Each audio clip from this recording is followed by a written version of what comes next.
السلام عليكم ورحمة الله وبركاته. مع حضراتكم محمود صبري، وده رابع فيديو من كورس How to be an Odoo Developer. الفيديو اللي فات احنا اتعرفنا ازاي نعمل انستول لأودو والبوستجريس، وازاي نكريت يوزر على البوستجريس، واتعرفنا على يعني بعض الحاجات الخاصة بالاستراكشر بتاع أودو. فعرفنا ان في فولدر اسمه ادونز. الفولدر بتاع الادونز ده فيه كل الاوفيشال ادونز المطورين أودو اقرونا. في تاني حاجة برضه من ضمن الحاجات من ضمن الادمنز الموجودة، في حاجة هنا برضه فولدر اسمه ادمنز. ده بيعبر عن ايه؟ بيعبر عن الكور الادمنز بتاعت اودو الداخلية، الحاجات مش هتظهر لحضرتك على اليو اي، بس هي داخليا يعني الكور بتاع اودو بيعتمد عليه.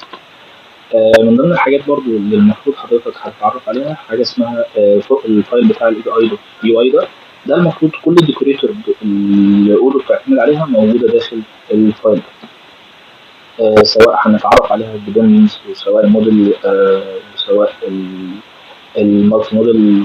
اغلب الحاجات اللي هنتعرف عليها هي بتعتمد على في الاساس في الكود بتاعها على الاي اي بي اي ده.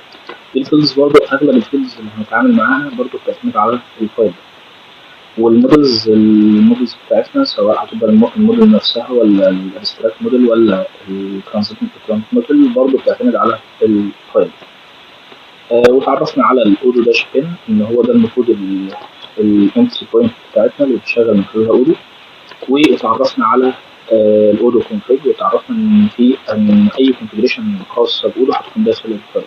بس احنا ما شغلناش المشروع، فاحنا هنبدا نشغل المشروع من خلال الاودو داش بن داش سي، اللي احنا هنبدا نديله الكونفيجريشن بتاعنا. ان انت اعتمد والله على الشغل بتاعك على الكونفيجريشن الداخلي بتاعنا. هيبدا يشتغل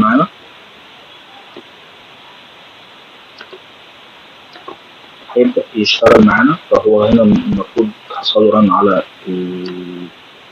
اليو ار ال ده.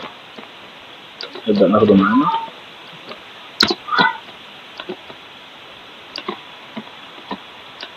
هيبدا يشتغل معانا، وهنبدا ندخل على البراوزر بتاعنا ونبدا نكريت اول داتابيز عندنا. نكتب الباسورد مثلا، هنديه الباسورد 2001. الداتابيز مثلا احنا قلنا هنعمل مدرسه، هيبقى سكول مثلا داتابيز.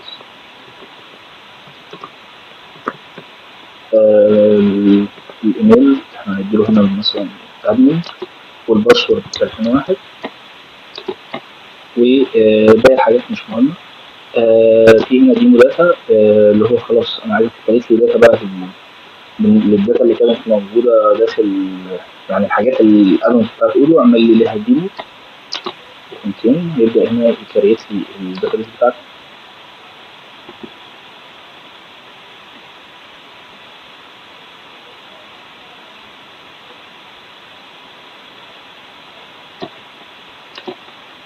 الداتابيز بتاعتنا اتكريتت. هنبدا ندخل عليها بقى من خلال نكتب لنا في الايميل الخدمي.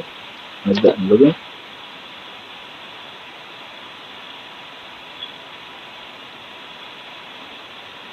بدات كده خلاص، احنا كده شغالين على الداتابيز اللي اسمها سكول داتابيز.